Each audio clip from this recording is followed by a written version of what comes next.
Radical feminists are once again channeling their inner ISIS by attempting to eradicate iconic art from the pages of history. The Athena Tennis Girl poster is one of the most archetypal images of the last 50 years. It sold more than 20 million copies worldwide. But when the Wimbledon Tennis Club announced that they would feature the photograph at an exhibition called Powerful Posters, third wave feminists went to war, tweeting their invective until the Wimbledon club caved in and apologised. By the end of the night, some feminists were calling for the poster to be, quote, eradicated from history, justifying the cultural cleansing of art to appease their warped political dogma in the same spirit as ISIS militants when they destroy ancient artefacts in the Middle East, in the same spirit as Hitler and Stalin, who banned beautiful and iconic art because it didn't conform with their extremist authoritarian tastes.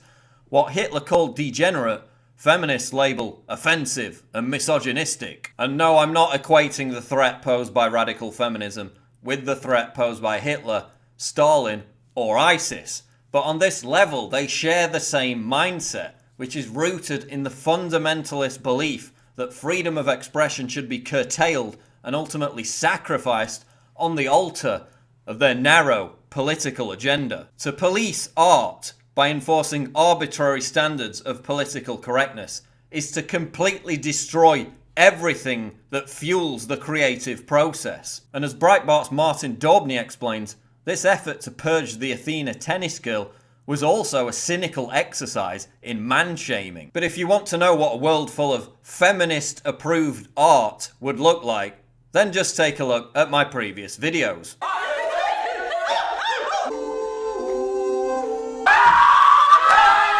Just like totalitarian regimes, feminists are keen to promote ugliness, vulgarity, and cultural nihilism, just as they do through their support of the fat pride movement, while censoring anything that vaguely challenges their twisted political ideology. We saw another example of this last week when feminists forced DC Comics to pull a cover featuring this image of the Joker and Batgirl, an homage to 1988's seminal Batman standalone story, The Killing Joke.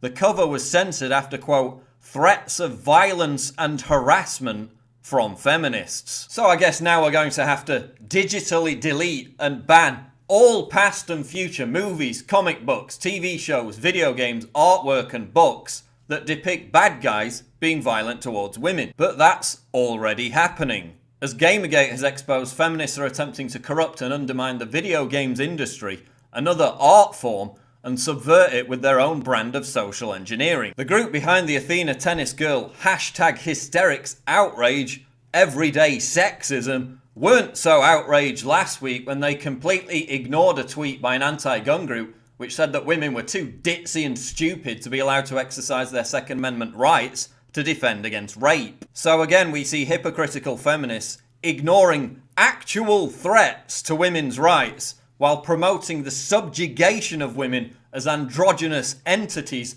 stripped of their right to use their own body to further their own success. In addition to their total contempt for artistic heritage, we again see this emerging puritanism which is starting to characterize third wave feminism. From their ignorance of rape victim Cytherea because she was an adult entertainer, to their effort to ban booth babes and page 3, feminists, who more often than not fit the stereotype of being overweight and ugly, are now using the veil of feminism to hide their bitter vendetta against attractive, successful women who use their looks to their own advantage. In other words, feminists are promoting causes which directly harm women prospering in the workplace. The human body, both male and female, has been celebrated in art since prehistoric times. The effort on behalf of third wave feminists to suppress this art form once again illustrates how radical feminism